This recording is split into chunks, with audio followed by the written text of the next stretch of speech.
वाह बेटा चलो। बिरहा के शुरुआत झर से हुई। झर बुझल है?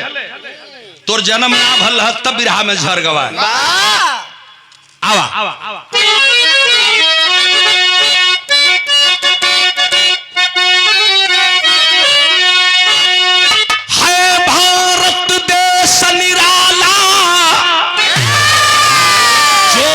सब देशन में आला,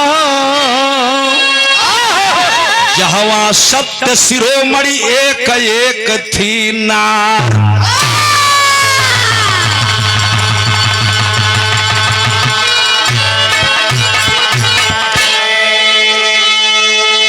एक बिटिया के बियाह के विषय में उधर से सुनल गया, इधर से एक बिटिया का बियाह और ये कौन लड़की का बियाह, बड़ा अजीब चित्रण है।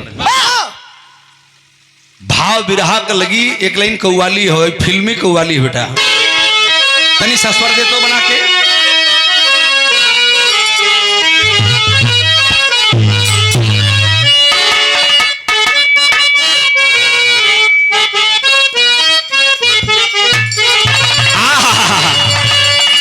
कि जवन हृदय कि जवन हृदय में उगले किरनिया, ओ सुहावन भी जवन हृदय सवा में उगले किरनिया।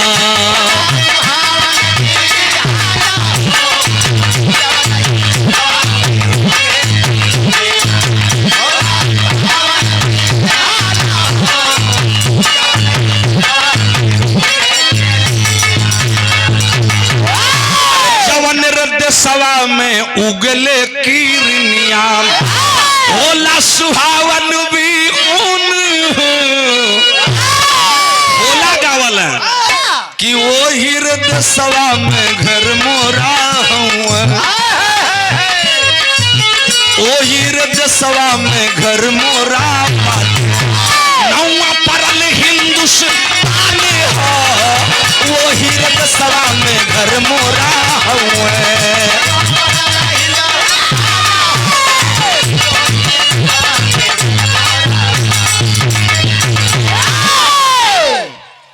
₹100 भाव तरा देखा,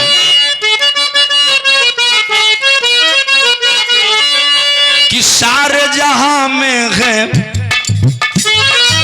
सारे जहां में है आंखों का तारा, भारत देश हमारे है, सारे जहां में है आंखों का तारा।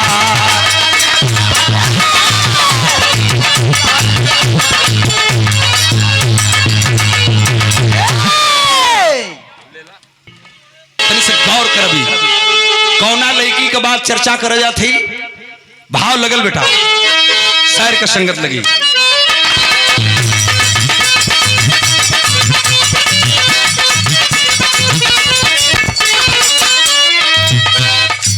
ललार लार लला, जहां की देवियां मैदान बीच जंग करें, जहां की देवियां मैदान बीच जंग करे, सवार छोड़कर दुश्मन का फीका रंग करे।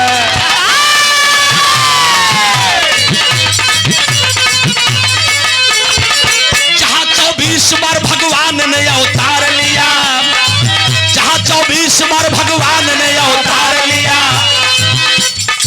दुष्ट संहार करके भक्तों का उद्धार किया।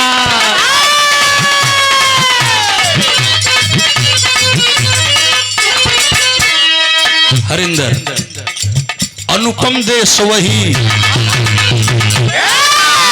अनुपम देश वही भारत की ये धरती है, जहाँ पर दूध की नदियाँ सदा ही बहती है, वहीं पर अश्वपति क्षत्रिय रजनवा हो, सुता सयान जिनकी सावित्री थनमवा हो, दूधते बरजो की बाबूजी परेशान हुए, दूधते बरजो की बाबूजी परेशान हुए, बेटियों पर न मिला बाबूजी हैरान हुए।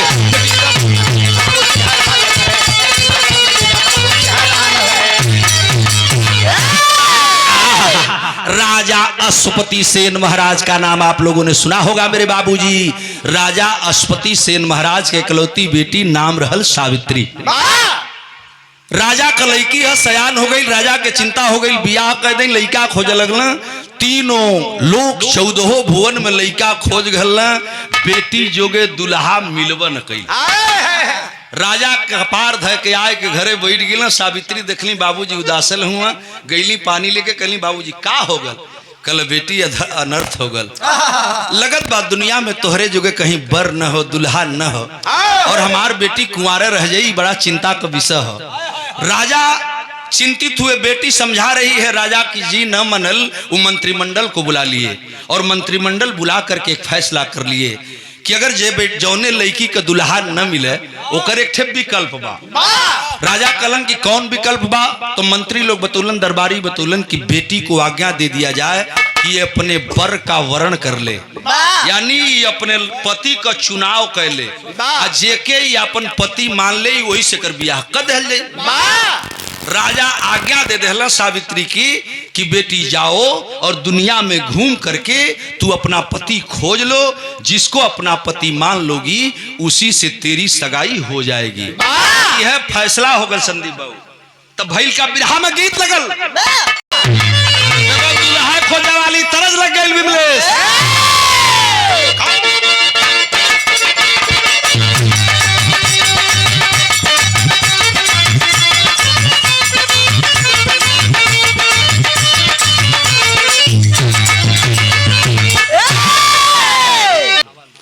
बिरहा देखा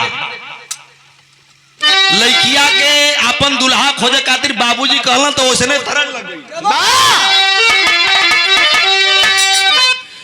कि हो यहाँ जो करता हो, यहाँ जो करता हो लखत होई हर गल डाली के रुमलिया, गल डाली के रुमली, अरे झुमत होई है गले डाल के रुमलिया, झुमत होई है गले डाल, अरे झुमत होई है गले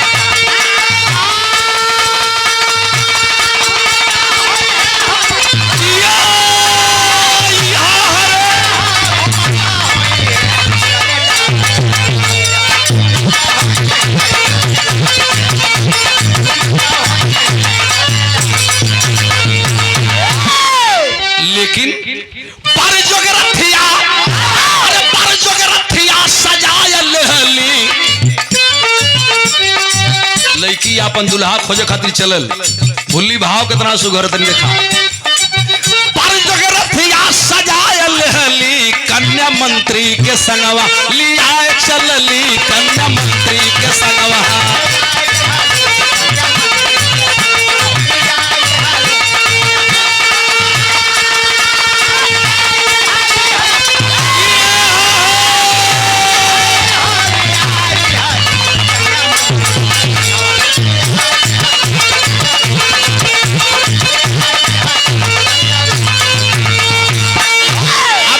विदेशवा में घूम कुमारी,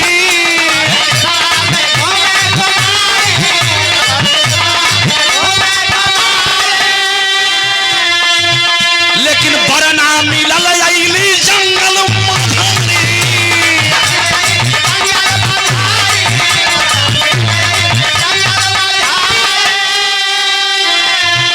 अरे किस्मत पर अपने पछताए चलली, रानी मंत्री के संगवा लिया चलली, रानी मंत्री के संगवा।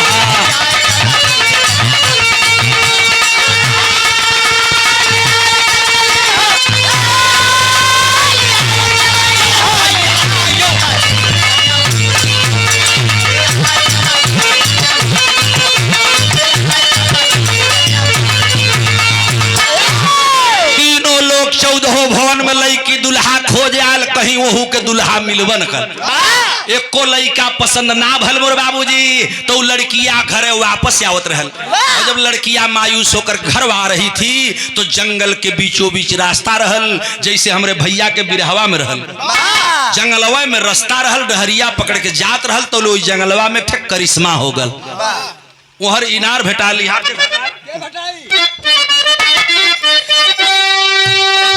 लकड़ी कटत एक जवान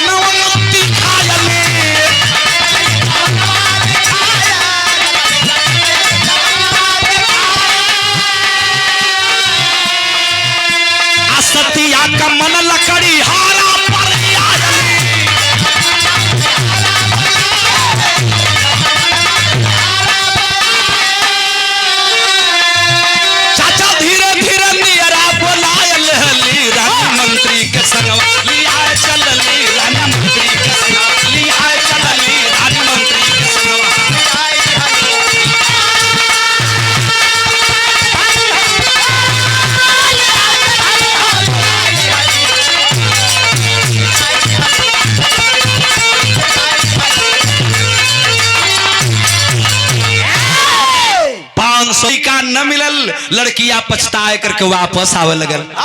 जंगलवा में जब रस्तवा पकड़ के आवत रहल, एक ठे सूखल पेड़ रहल, वही पेड़वा पर ठे लइका लकड़ी काटत रहल।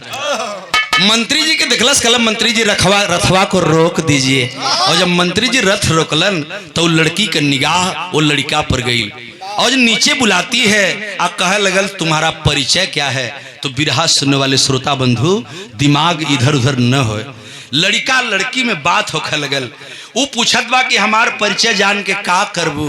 तब वो लड़कवा और लड़किया से बात होत बा। लड़किया पूछलस कि जरा अपना परिचय बताओ, तुम कौन हो। कहलस कि का हो देखत नहीं खा, हम टांगी ले बानी, लकड़ी काटत बानी, लकड़ीहारा हैं, आदिवासी हैं, जंगल का वासी हैं। आप पूछत हो कि तू के हुआ। तो सुना हम बतावत हैं। वो लड़कवा बतौलस का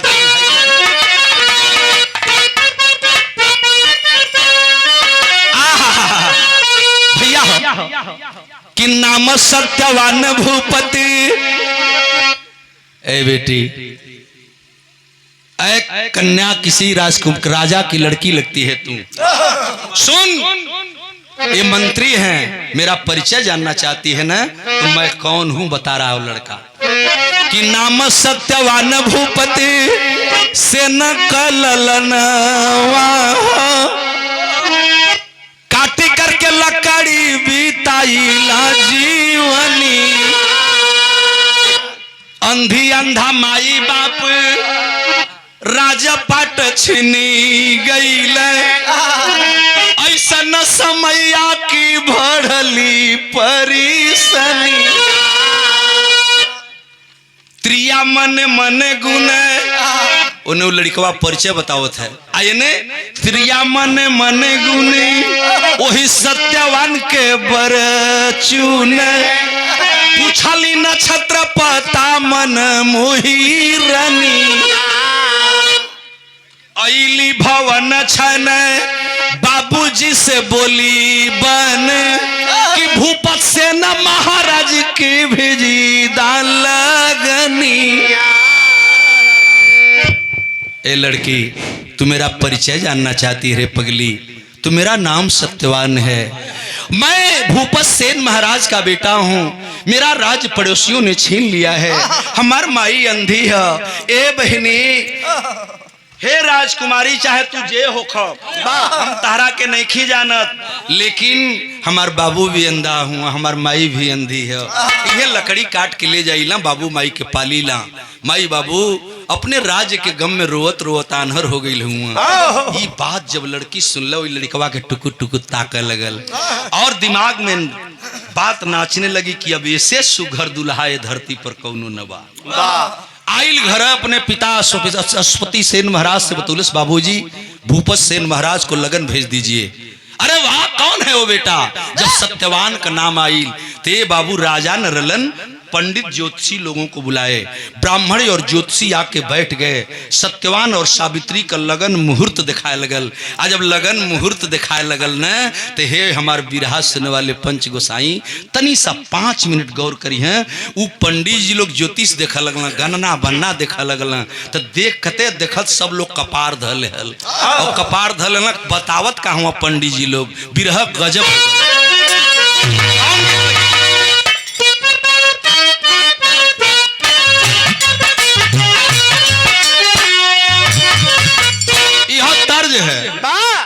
झाझर मड़ुआ जनिछ वही हाय बाबा हो, झाझर मड़ुआ जनिछ वही हाय बाबा हो। लगी है सूरजावा जो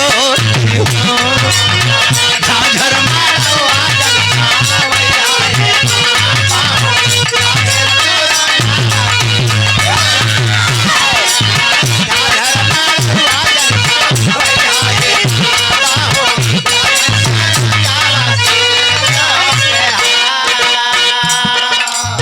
निकना ही कैलू बेटी, बनवा में गैलू बेटी। पंडित जी लोग बतावत हुआ, बड़ा अनर्थ होगा। निकना ही कैलू बेटी, बनवा में गैलू बेटी। फुट गैला करम तो हाथ हो।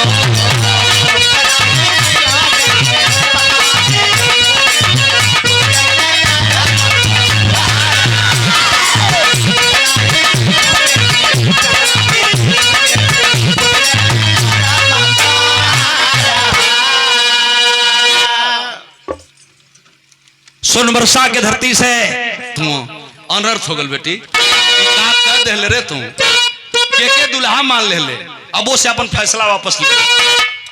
लड़कियां खड़ी हो कल कि का हो गल बाबूजी कहले हूँ कि जैसे जेके तू दुल्हा मान ले वही से बियाह कर दे तो हम दुल्हा चुन के आल का बात है बतैबा लोग तो पंडित जी लोग बतौल का तनी सा भाई बिरहा देखा मांगिका से नूरावा सत्य वान जो होई है हो मांगिका से नूरावा सत्य वान जो होई है हो लुटी जाई हाजी निगी तो हारी हो।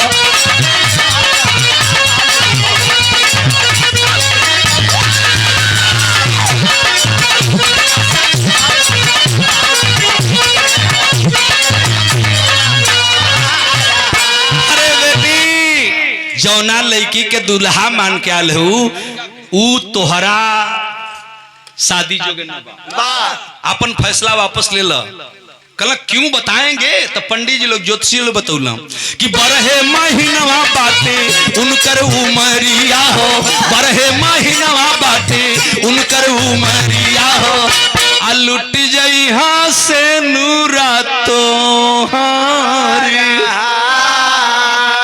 अनर्थ हो गल बाबू करेजा फाट गई ले पंचो जब सावित्री सुनली ना ज्योतिषी बतौलन से अरे पगली तुझे के दुल्हा मान के आई ही रे आज के ठीक 12वां महीना आवत आवत तू दुनिया से चल जाई बियाह ठीक न बा बेटी फैसला वापस ले ले। लोग समझावा लगल लड़की अवाक हो गई हिंदुस्तान की बेटी जिंदगी में एक पति बनाती हैं और मैं हिंदुस्तान के एक राजा की बेटी हूँ तो सुन लीजिए मंत्री झंकत हुआ सुनवैया झंकत हुआ लड़कियों झंकत है बिलखला राजा मंत्री सब समझावे रामा बिलखला राजा मंत्री सब समझावे रामा कन्या करैले मन विचारी है।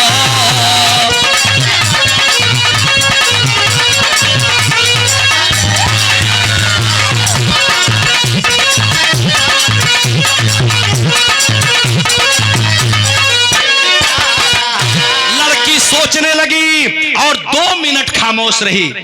बैठ जाओ संदीप बाबू 2 मिनट खामोश रहल खामोश रहो के अपने बाबूजी की तरफ मुखातिब भइल कहले पूज्य पिताजी अपनी बचन का ख्याल करिए बिरहा में बड़ी नीक तर्ज लग गई।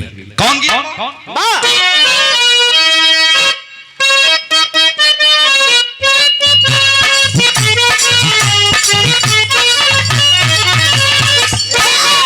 तनी से खाली छुआवे भर के साड़ी साड़ी हमन पहिरबे राजा लक्ष्मी जी देखा बिरहा बहुत सुन ले हो गौली आज आचार्य जी के गाँव आल हो भेंट तो कई बार भल लम्बा लम्बा भेंट भल आज घरे भेंट भल बा तो के घरे ले लिया के चलो बढ़िया ले स्वागत घबरा मत बिहार से आल हो तोहार सेवा करके हम छोड़ब भैया साड़ी साड़ी हम पहिरबे लिया के डरैबा साड़ी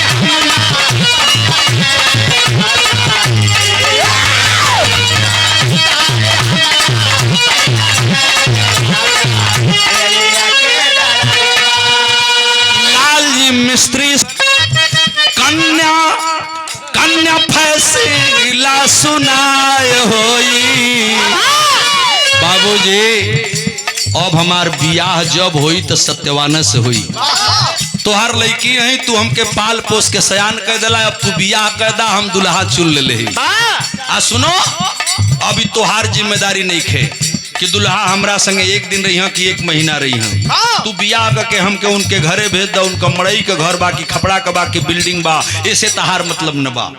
लड़की टाइट हो गई और उसका फैसले पर राजा को झुकना पड़ा।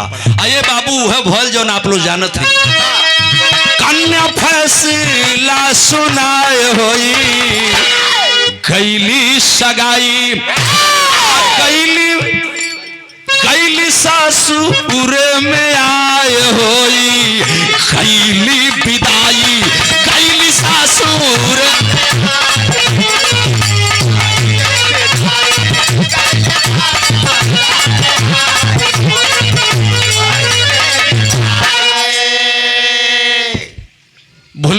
के मित्र आलोकनाथ यादव, लोकनाथ यादव भाई कृष्ण आए हैं। लड़कियां जब ससुराल में गई चिंता तय बात का सतावे लगल कि पंडित जी लोग कहले हुए, ज्योतिषी बतौले हुए कि 12वां महीना के आखिरी दिन आते आते तू विधवा हो जाएगी। यह बात सताने लगी। ये बाबू लड़किया के न नींद आवे हो न चैन आवे, एक दिन 2 दिन 4 दिन ना महीना बीते लगल। हमार चाचा दादा पंच गोसाई बिरहा लोग सुनत हुए बैठ के तनी सब दिमाग लगई हम। एक दिन लड़की काटे लगल, लेकिन ओकरे खातिर एक रात पहाड़ हो गई। धीरे धीरे 12 महीना आई, नियराए लगल। 1 महीना 2 महीना 4 महीना बीतल, करेजा कांपे शुरू हो गल। कहीं पंडित जी लोगन का, ज्योतिषी लोगन का बतिया सही न हो जा, यह रनिया के घबरावे लगल। लेकिन सास सेवा, ससुर सेवा, पति सेवा करती हुई वह एक पुजारन बन गई और सतीत्व का परिचय दे करके अपने पति की सेवा में लीन रहती थी। और सत्यवान लकड़ी काट के ले आवा, वही से रोजी रोटी चले। धीरे धीरे वक्त कितना बीत गई है, बिरहा देखा भाव कैसे लगल। वाह भीम नमो बुद्धाय।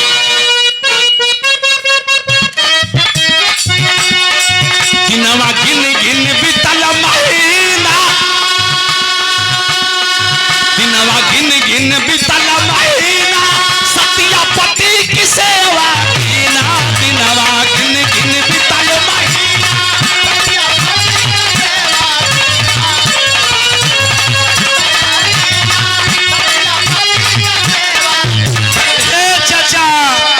बजर पर गल हो गईल दिन में नियराय रनिया।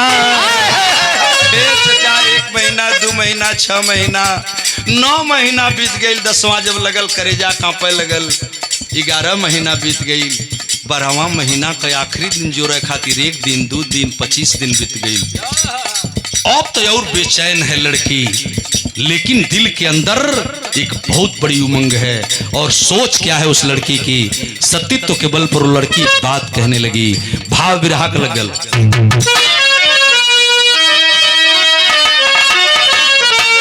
अरे सतिया ने क्या आगे काल का करीम, सूर्य रुके जमराज भी हुए बेहाल। 12वां महीना का 25 दिन बीतल, 26 दिन बीतल, 27 दिन बीतल, 28 दिन, 29वां दिन बीतत रहले। चचा रात का जब 12 बजल सतिया घबराए लगल। बिहने 12वां महीना का आखिरी दिन है, कहीं ज्योतिषी लोगन का बतिया सही हो जाई तो बजर पर जाई। सबेर तो हो गई, नहा धो के पूजा पाठ कह के सत्यवान टांगी उठोलन पंचो। कुल्हाड़ी जैसे लकड़ी काटल जला उठौलन, टांगी लेके चल देलन। आज यूं ही 2 फाल गईलन है, लड़किया आगे पहुंच गई। दोनों पैरवे धय के छान लेलस। कल पतिदेव, कल क्या बात है सावित्री, ऐसा क्यों, तू तो रोज ऐसा नहीं करती थी। कल स्वामी हमारे एक इच्छा है, आज लकड़ी काटे न जाए के है। लकड़ी काटने नहीं जाऊंगा तो क्या खाओगी, क्या बाबू खई है, का माई खई है, का तू खईबू। जब पति को रोकने लगी, पति घबरा गए। लेकिन पत्नी की बात इनकार करके पति कहा कि मैं जाऊंगा, हट मेरे रास्ते से जाओ, माँ बाप की सेवा करो, खाना पीना खा लेना, हमको जाने दे। जब पति नहीं रुका तो देखा है असली पतिव्रता स्त्री वही होती है जो पति के कामों में बाधा न पड़े। कल ठीक है जईबा था, जा कुछ दूर और आगे गई। जब अगवा गई तब वो लड़किया का किला भाई देखा।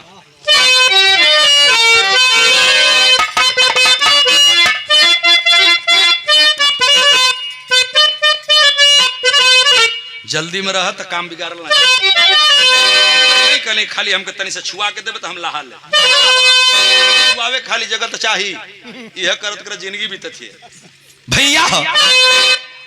कि लकड़ी काटना चली भैला, लकड़ी काटना चली भैला, जावा नवा मनवा धड़कला। आ सतिया कहल सहमहू चलबू, सजनवा मनवा धड़कला।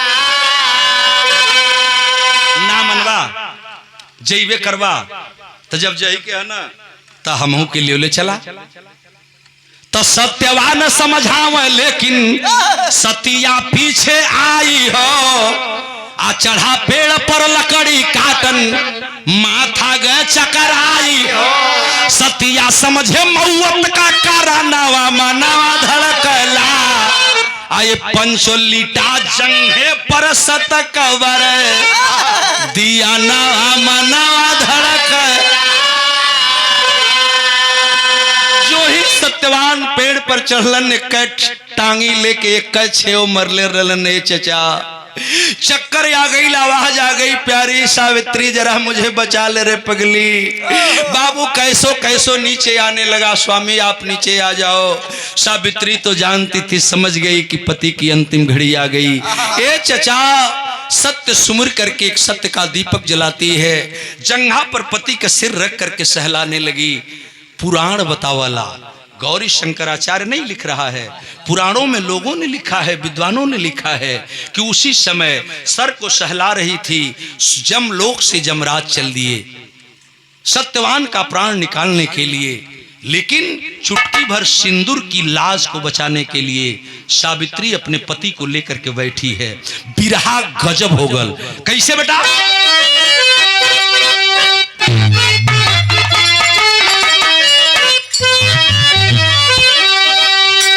ये पंचो जमराज जब सावित्री समहनवा आए हैं, अरे सतिया का डोला देखबा रूक तौनाबा।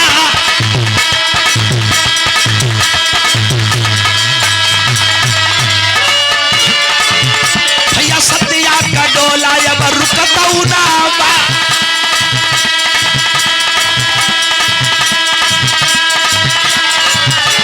क्षमादान मांग जमराज बिटिया से,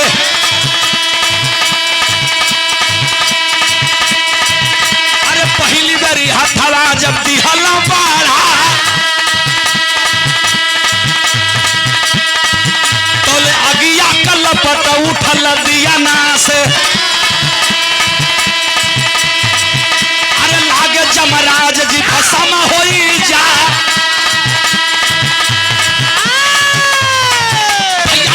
जमराज हो भस्म हो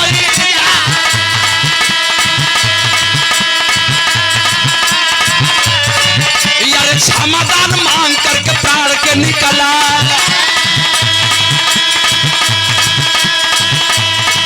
अरे सकल संसार वाली रीतिया जो अरे पीछे पीछे सतिया चलल संगवा में।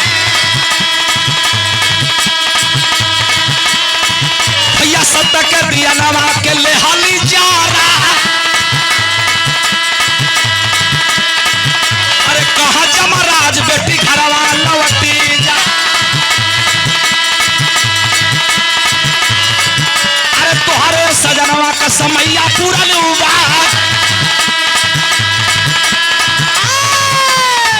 अरे सतिया कहले हमारी अधूरी जीवनी।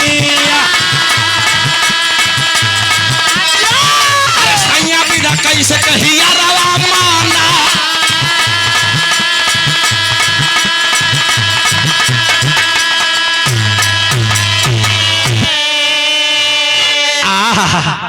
यमराज आए तो जरूर सावित्री के पति सत्यवान का प्राण निकालना चाह रहे थे, लेकिन सत्यवती मांग में सिंदूर धारण करके 16 श्रृंगार करके बैठी वो लड़की लीन हो गई और पति के यादों में खो गई। यमराज जो ही हाथ बढ़ुलन, फिल्म वाले देखौले हुआ सती सावित्री जो फिल्म बनल रहल ओमे लोग देखौलन कि लगा कि यमराज जर के भस्म हो जई और डर के मारे पीछे हट।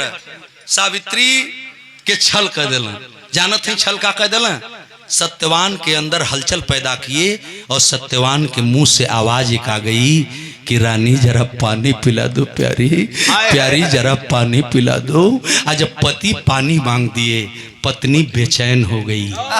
जवन गर्दनिया मुड़िया गोड़वा पर धई के बैठे रहल ओकरा के नीचे धई दिलस और ध करके पानी ले आवे खातिर गई ले पंचो। आइए चचा चारे फाल पर एगो डबरा रहल, वही जा जब बढ़ के गई वही डबरा में से पानी निकाल के जो ही पीछे मुड़ल आ तौली यमराज प्राण निकाल चुके थे, लेके भागा शुरू कैला।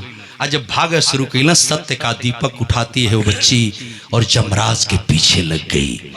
नहीं जमराज नहीं, ये मेरे मांग के सिंदूर हैं, ये मेरे पति हैं और तुम ऐसे लेके नहीं जा सकते। मैं इनकी अर्धांगिनी हूँ, ये मेरे अर्धांग हैं, मैं विधवा हो जाऊंगी, ये ठीक नहीं है। जमराज पर क्रोधित हो गई लड़की। जमराज कांपा लगला, बेटी लौट जो कहला कि ना जाई, ऐसे कैसे जाई, कैसे जियब। तब जमराज कहला कि ना जीबी बेटी तो एगो काम कैले। आ जमराज कहला का तनी अब भाई देखो। सादर सम्मान इस बारात के मालिक गार्जियन महोदय हमारे डॉक्टर साहब की तरफ से, हमारे हृदय प्रिय पूज्य गुड्डू भैया जी आपकी तरफ से तनी सब बिरहवा देखा 2 मिनट में गजब हम बात बताओ थे। काला जमराज के नाम मनबी तगो बात कह ले।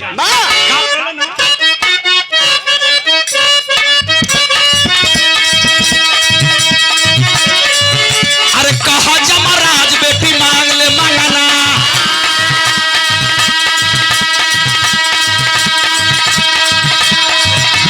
बोले जमराज बेटी मांग ले मंगना।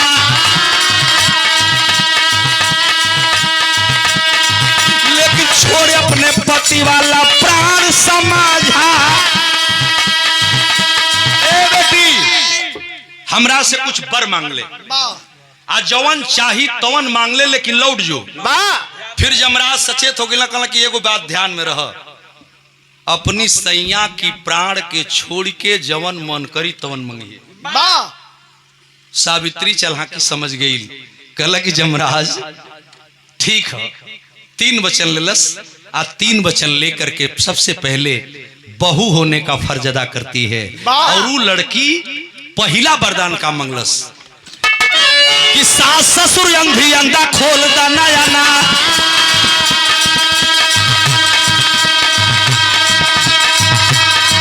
अरे सास ससुर अंधी अंधा खोल दा नया ना।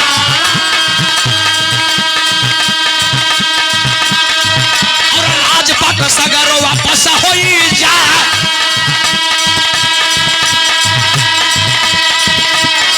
अरे ये मस्त कही के जमराज चली दहला, सतिया का डोला फिर रुकता ना भाई। अरे सतिया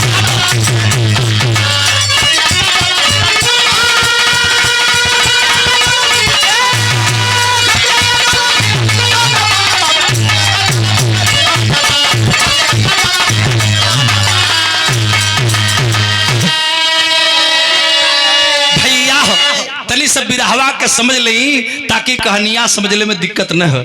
कल जमराज अगर कुछ देहल चाहत हुआ न तो हमारे ससुर अंधा हूँ, हमारे सास अंधी हैं, इनका राजपाट पड़ोसियों ने छीन लिया है, सब वापस हो जाए, आंख का रोशनी लौट जाए। बहु भैले को फर्ज बहिला वरदान मंगलस। जमराज एवं मस्त कह दिए, कहे बेटी अब जाओ, तेरे सास ससुर की रोशनी आ जाएगी, राजपाट सब मिल जाएगा, वापस जाओ अपने राजमहल में रहो। जमराज सत्यवान का प्राण लेके चले शुरू कर दिलन। थोड़ी देर तक सावित्री वहीं खड़ी रही। अब कुछ है दूर जमराज गई रहलन ढुली बाबू, आ तौली वो लड़की फिर सत्य का दीपक उठौलस, आ पीछे पीछे फिर लग गई। कुछ दूर जमराज गई ना, जब मुड़ के देखला, कभी जी जब मुड़ के ऐसे देखला तो देखला पिछवा की ये लड़किया गई नहीं। कल कारे बेटी ते जैवी नारे जो कल कैसे जाई हो, कल का बात है। तब वो लड़की कहले रहल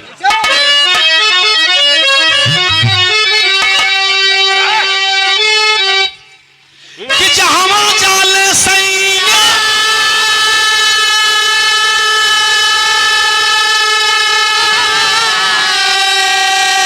चलानी आई बाबूजी, काहे बेटी कह के घरवा मोर जराई बाबूजी।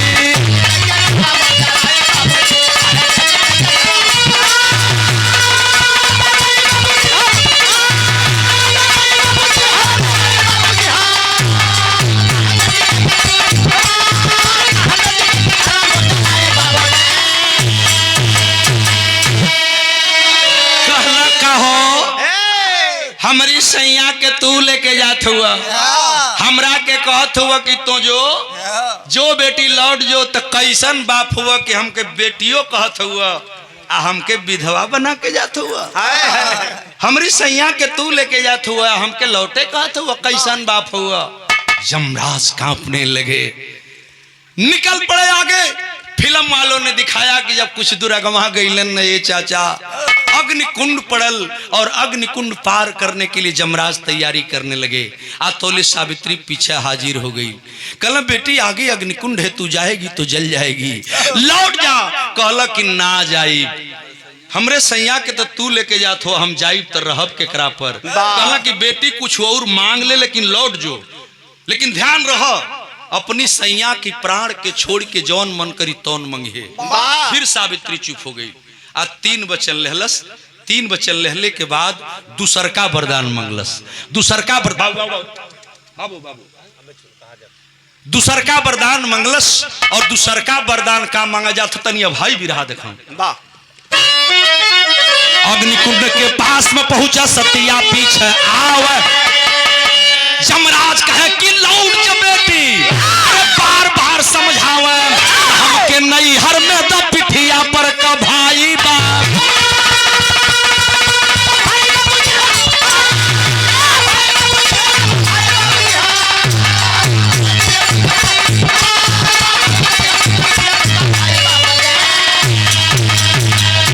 यमराज अगर आप कुछ देना चाहते हो तो दूसरा वरदान मुझे यही चाहिए। हमारी माई बाबू के एको संतान नहीं के, हम अकेले लड़की हैं, हमरा के एगो भाई मिल जा, माई बाबू का बुढ़ौती का सहारा हो जा, लाठी के एगो भाई हमके दे दो।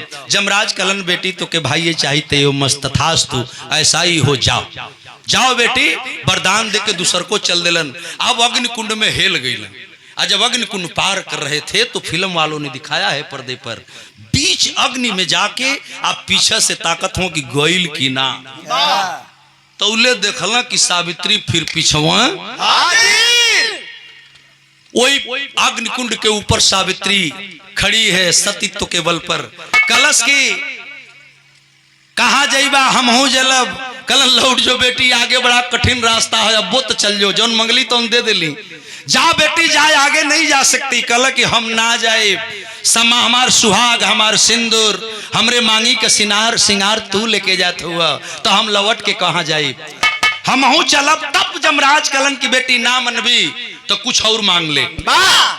जब तीसरी बार तीसरका वरदान मांगे कहलन, तब फिर यमराज कलन की एगो बात ध्यान में रहे, अपनी सैया की प्राण के छोड़ के जौन मन करी तौन मंगिए।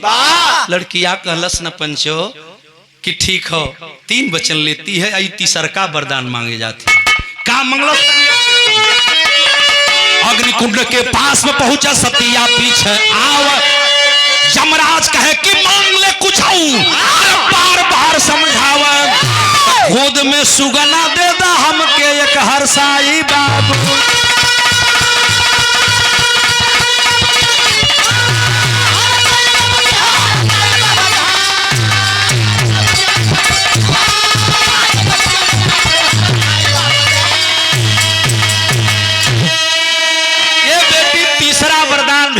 सावित्री तीसरा वरदान मांगती है। यमराज अगर देना चाहते हो तो मेरे पति का प्राण नहीं दोगे ना, तो मुझे वरदान दे दो कि मैं पुत्रवती हो जाऊं, हमरे गोदी में को लइका हो जा।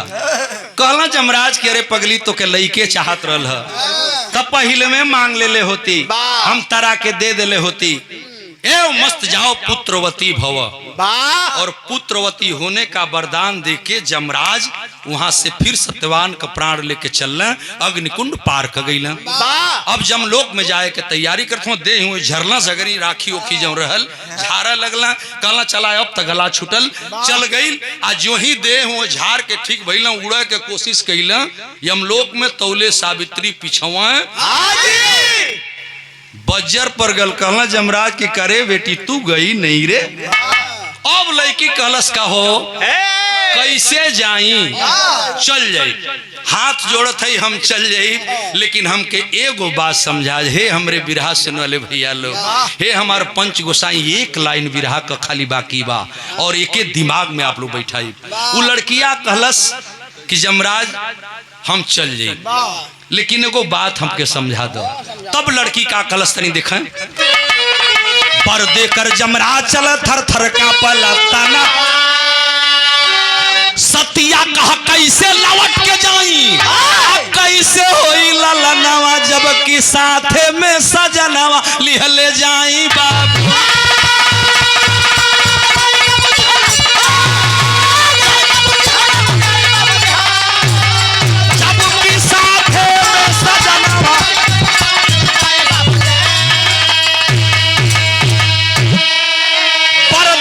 जमराज चले थर थर का पाला तनवा, सतिया कह कैसे लौट के जाई, कैसे होई ललनवा, जबकि साथे में सजनवा लिहले जाई बाबूजी।